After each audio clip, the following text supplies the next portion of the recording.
What's up, everybody? Welcome to another episode of the Suburban Paranormal Podcast. As always, you're with me, your host, Dex.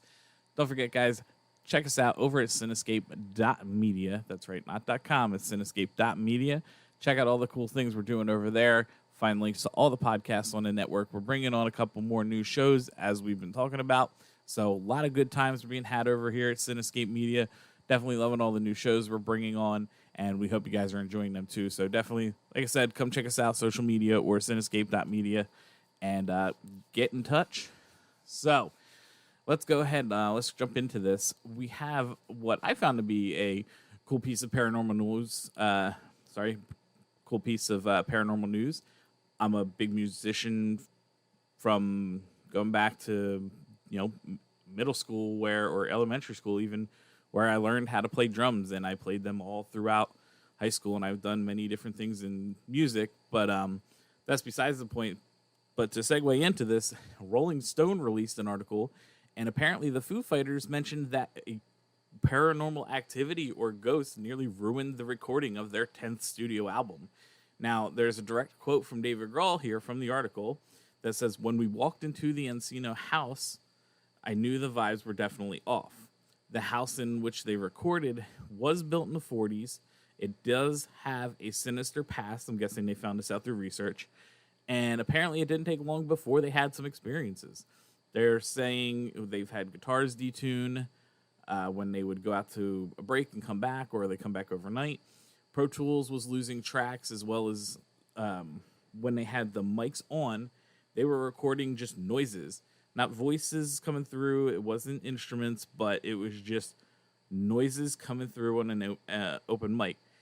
An example, if you don't know what that means, an example is right now, if I'm quiet, you may hear it in the background. I've been doing my best to muffle it out, and that's why I'm still not on video. That should be coming the next episode. I might have said it before, but we're going to bring the video back, and hopefully we're going to actually do some more video stuff once we come back in 2 weeks with that. But anyway, again, if you listen, if I'm quiet and you can hear, there's noises in the background. It's one of my server computers. But again, apparently they were recording these types of information. They've also caught things on an S-cam. The only unfortunate thing about this is they did sign a non-disclosure agreement. The landlord is apparently trying to sell the house. Now, we did go over this before when we talked about the upcoming show on Quibi, The Murder House, of what is the legality of disclosure when it comes to possible hauntings. Do you have to?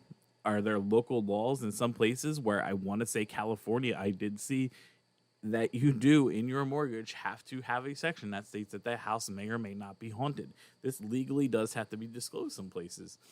So I found it kind of interesting.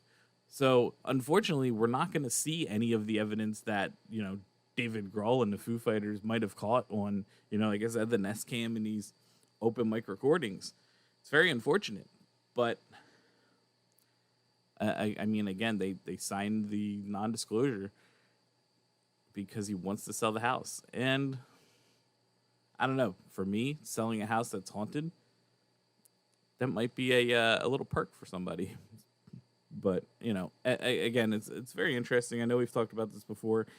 If your local area, if you have to disclose that your house is haunted or not, let us know. I'm curious how many places are out there that actually have that type of law. But I'll go ahead and post the link. Like I said, it was on rollingstone.com. Came out a couple days ago. So we'll share that out. You guys can read the article if you would like. So up next, moving right along here, we do have a recent upload to YouTube. Apparently shows what looks like a floating humanoid figure. The video was taken over Phoenix, Arizona, and we'll put the link to the video in the description. Like I said, it was a YouTube video. And from what you can see in the video, it looks like a human. It does have a shape where the legs are hanging. You see what looks like some arms sticking out, like someone you would see in those jetpack videos where they're holding the arms out and they're stabling themselves. I mean, that's what it does look like. But it literally, the video is about 30 seconds, I believe, maybe a little longer. And you can tell it was recorded from a Snapchat. It's got the little, text box on it. And it's like, what's he doing? And it's, it'd be interesting as to what it might be. I'm seeing things out there saying, it looks like an inverted drone or it's just something else. There is a weird part that I played back a couple times just to make sure. The second version of the clip, because there's two aspects that the guy, I guess, records and puts up. The second one, there's this blip on the screen, like right in front of it. And it makes me curious if, like, the guy's just zoomed in really close on, like, a big spider in a tree. That's, like, just got the web hanging out there. Like, if it's not paranormal, that's what it looks like to me. But, I mean, again, hopefully they'll figure this one out. I really do hope it's another cell phone video, obviously. But I really, like I said, I know we talked or did say somebody out there on a phone catch something. But if you guys are recording this stuff, and I don't know how many people may or may not hear this, but if you're recording something, don't use Snapchat. That's where a lot of people are going to start questioning the validity of it because you can only take 15 seconds. There's no sound. So if it is a drone, you're masking the sound of that. So if you really want to just bring evidence to people and then to take you seriously and know that you're not trying to mess around, get longer video. Don't use Snapchat. I know my phone, the front screen has a shortcut to load up my camera, and I can load up and record a video at any given moment. Now, I have that for many reasons, just to, my kids or whatever. It's easier to just open a camera. But the fact that you opened your phone to go to Snapchat to record these very short clip videos, that's where a lot of people, I think, start to lose this. And I know some comments on the video even kind of mentioned the same thing of, why do we never get more than like 30 seconds? Like, if it's that interesting, phones can hold a lot. Like, you could record probably a 20-minute video of that thing. Try and film that thing landing. Film more. Try and find it moving. The short video clips do nobody any good, and especially yourself, because you're just going to be, questioned on the validity of it. Now, if you're doing it on purpose, then that's what you're doing. But I really hope we're not getting that kind of stuff. But again, I'll post the link to the video on the description of the show, and you guys can go check it out for yourself, and we can discuss it on the social medias. I'd definitely like to hear what other people's opinions are of it. So again, check it out on the social medias. I'll have that link. But moving right along, my favorite part, as you guys all know, I'm a dad joke kind of guy. And of course, we're going to do another one like we do every week. So this week we got, how funny is a ghost comedian? Dead funny. Now, I swear by the next one, I will have some sort of applause to be playing during that, or some like really bad 70s laughter. Something out there. It'll be fun. But again, I hope you guys do enjoy these dad jokes. I know they're just little one-offs, no big story jokes, but it's a dad joke. So again, I hope you guys are enjoying those. So we're gonna go ahead, a little bit of TV talk. Let's talk a little TV, talk a little paranormal TV here. Don't forget Quibi. This episode is gonna come out Saturday, so if you listen to it Saturday or Sunday, Quibi is launching on Monday. We are finally going to get to see our 10-minute murder house, and I really, again, with the short time frame, I'm really hoping we get kind of just like a lot of good stuff to keep it flowing. But, we'll see. And speaking of new shows, As we all know, we were talking about before, we were really looking forward to the Skinwalker Ranch debut. Now, I did get to see it, and I don't know how many of you guys got to see it. So we're obviously going to put this question out there as well. But Skinwalker Ranch, The Secrets of Skinwalker Ranch, I should say, the show's actual title, investigating 200 years of claims on this ranch. And like I said, I was really looking forward to this one. But, I mean, now granted, yes, we are only one episode into this show. However, I really hope, because it does, to me, the approach that they mentioned when they're talking about it with the scientists and everything, it had, like, to me, it just felt like it was going to be this really possible great show. But to me, it's almost like this first episode was way too overly scripted. Like, you took a basic overview from a college or a high school video class that's like, this is your formula. You want to plug in your scenes and just do it. Like, no, anything else, just has to be this way. So it just came out to me. Like, I understand TV shows are going to be scripted to a point, but there is a point of there. I'm sorry, not a point. There is something to be said about over scripting.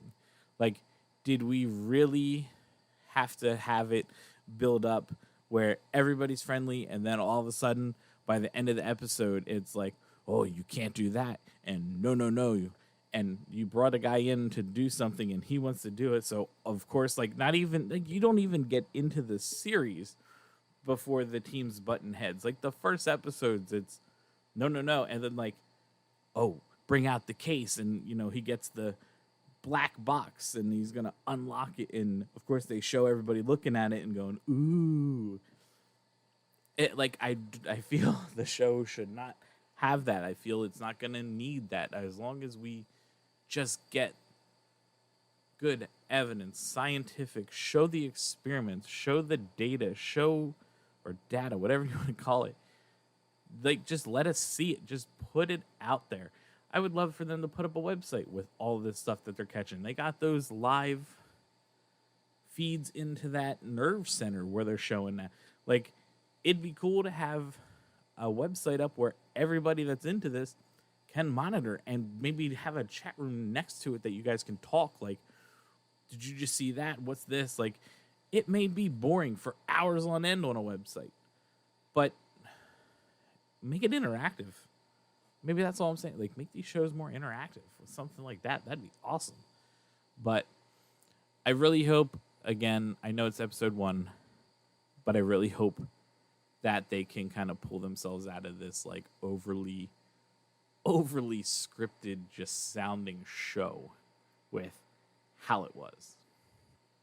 But that's just my opinion. Again, as I always say, let me know what you think. Maybe I'm missing a point here that I feel if we discuss it, maybe you guys can help me out. I can help you out from my understanding or my perspective of it. So, again, I hope it changes, but we'll see. So, before we close it out, as always, I like to kind of bring up a point of discussion to see what other people may think or feel. And something that, right now, we are all stuck in home because of a pandemic. And what I've seen from a few posts on a few different places and from reading around is a lot of people are actually having some elevated ghost activity. Now, we all should be inside, even though some people don't want to listen. If you're out there, just wash your hands, be safe. Let's get over this already. There's a lot of ghost hunters and paranormal investigators, whatever you want to call us, that want to get out there and start doing what we do, and we can't when we're sheltered in a house. Now, however, bring back to the topic here, some people that may be living in haunted houses might have only had what they thought was little things here and there. But now that everybody's home, everybody's routine's messed up. And it's almost like our physical world has become upset, and it's not in the, like, it's normal, it's in an unrest state. So did we do the same thing to the spiritual world by our reactions? We always talk about emotions and stone tape theories and things like that. Right now, with such an upheaval in everybody's everyday lives, we're putting out a lot of energy. Whether it's good, whether it's bad, we're doing it because everybody's in this like heightened state right now of just being, like, maybe panicking a little bit too much because you one day went to go get food and like the meat's gone, or all you had to do was go maybe a little later. But with the pandemic and everything that's going on, everybody is in a heightened state, and we're putting out this energy. So my question is, with the pandemic, we're putting these temporary hospitals and we're reusing old buildings. Are we unintentionally creating hotspots of paranormal activity that in 2 years' time, somebody's going to be out there investigating it? Like, is a spot, we talk about, you watch Ghost Eventers, and here they are at the, another tuberculosis, sanitarium, or they're in some kind of mental ward. They're always going to these big places with these diseases that cause everybody to dispel a lot of energy. So I'm really curious, are we just, maybe we're even stirring up an old, some kind of energy that was maybe not at a place before, or like it was there, but it was small. But now that it's being occupied nonstop, are we kicking it up and feeding it, energy where it's starting to manifest? Like maybe your house wasn't even haunted, and now you feel something's going on because here you are giving off all this energy. And to that point as well, a lot of people that are saying this about feeling the elevated, levels of activity, are you noticing it, say, at times where you maybe normally be out, but you're not now that you're stuck at home, and you're just now there to witness it? Because then it's not really elevated activity, but you're now able to experience it more. So I'm curious what other people are encountering, whether you've had a previous, activity going on. Is it elevated? Are you more happy? Are you more angry now? And you've noticed it based off of your own kind of, mood changing due to a lot of this. What's going on is no joke. There's lots of people getting sick and dying of this, and we're starting to lose a couple celebrities to this. And whether we're doing it purposely or not, we are putting out a lot of energy right now. So I'm curious, like I said, what everyone else is kind of witnessing with this themselves. Where I'm at, I'm not, there's no activity in this house at all. Being home, the only thing that's, getting crazy is my 6-year-old and 2-year-old for being locked up all the time, and, the little baby is crawling around. But to those of you that are having these increased experiences, does that even make you, more at unease of your own homes? And what are you doing to mitigate it or try and get through it? So, we're always here to talk to people that may need help or may need some kind of assistance to try and figure things out, or they want to discuss something. You guys are more than welcome to send us an email. Send it to me. It's suburbanparanormal@gmail.com, and we can talk about it, because, this kind of stuff, like I said, if you didn't have it before and it's coming up, can be a bit scary. And if it's gone from little to a lot, it also can be scary, especially if it's a sudden onset. So if you guys ever needed assistance, feel free to send us a message. We're always available to talk. More than likely, it'll be myself, Dex, that'll answer you. But again, you can get us Facebook, Twitter, Instagram, as well as the website or the email. But yeah. So that's I think what's gonna be it for me today, guys. Appreciate you as always tuning in. Remember, with this virus, please wash your hands, stay safe, don't go out if you don't need to. Let's just all get over this already, so that everybody can get back to some normal everyday lives. But I hope you guys are staying safe. Check us out on Facebook, Twitter, and Instagram, Suburban Paranormal, and don't forget to check out Cinescape Media, the website where it's all hosted, and subscribe to us on your favorite platforms. Have a good one.